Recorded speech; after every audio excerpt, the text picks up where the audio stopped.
guess I noticed it right after Thanksgiving. That was when the red flags were half-staffed. But I mean, for granted, this week was far from normal anyway.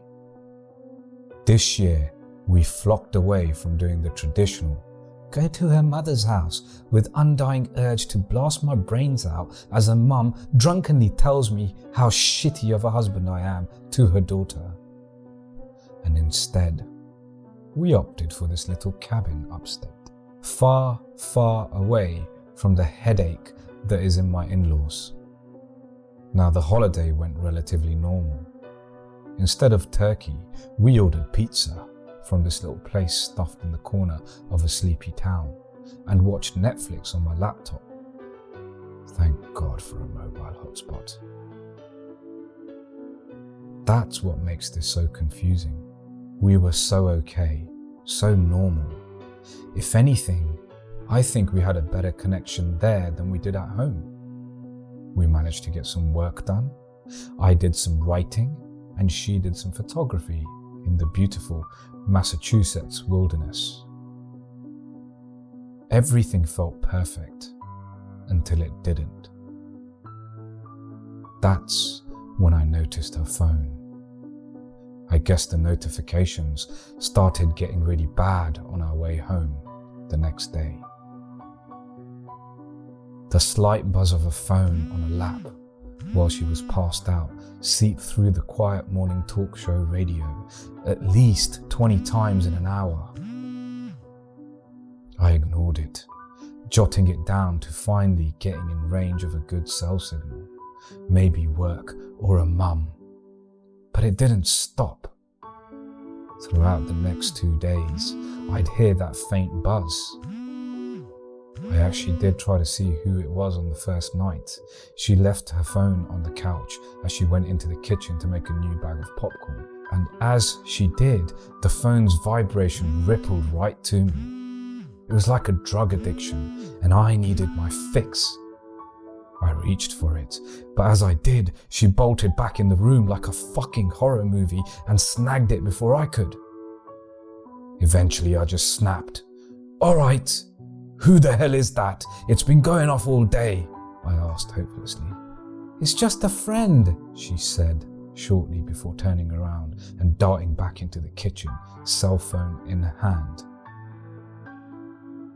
Just a friend. Okay. I trust her. And if it's just a friend, it's just a friend. I mean, nothing wrong with friends, right? You have friends, I have friends, friends are good, friends are healthy. But friends can sometimes be boyfriends, and boyfriends can ruin a marriage. I tried to let it go. I tried to brush it off, but the chip on my shoulder just dug and dug. But the thought of her cheating on me twisted my stomach like a wet towel. And like a wet towel, that curiosity has to drip somewhere, and a few drops can soon turn into a puddle. Saturday stayed the same. She felt distant. She looked distant. She smiled at her phone as her nails clicked softly at the screen. I sipped my coffee across the kitchen table. "What are you laughing at? Is there something on my face?" I asked jokingly. She gazed up, almost startled. "Oh, nothing. One of the parenting class moms just sent me a funny post about something." "Can I see?" I asked curiously. "You wouldn't get it. Pregnant mum things," she said, chuckling as she walked into the living room. And that was about all of it. We didn't talk much throughout the day. I stayed in my office in hopes to make a Monday deadline, and she was somewhere doing something. When I did come downstairs, I'd catch glimpses of her watching TV in the living room or folding laundry. I knew I needed to talk to her about it, but maybe this was just a hormonal thing. I mean, she was 6 months pregnant. Was distancing normal? It was just a friend. a really fucking annoying friend. Eventually, through the self-coaxing throughout the day and the thought of her cheating seemed impractical. And then, tonight happened. I was coming into our bedroom for the night, and as I flipped on the light, it revealed her sitting at the edge of our bed, nose deep in her phone, and that's when I lost it. Okay, who the fuck is that? I said angrily as I walked towards her. Her head perked up like a dog caught in the garbage, and as I got closer, she held the phone away in the opposite direction. I told you it's a fucking friend. God, she said, standing up before trying to walk around me out of the room. I grabbed her arm tightly and pulled her back towards me, and with a serious tone, I asked, Abby, seriously, are you fucking cheating on me? I asked, letting go of her arm.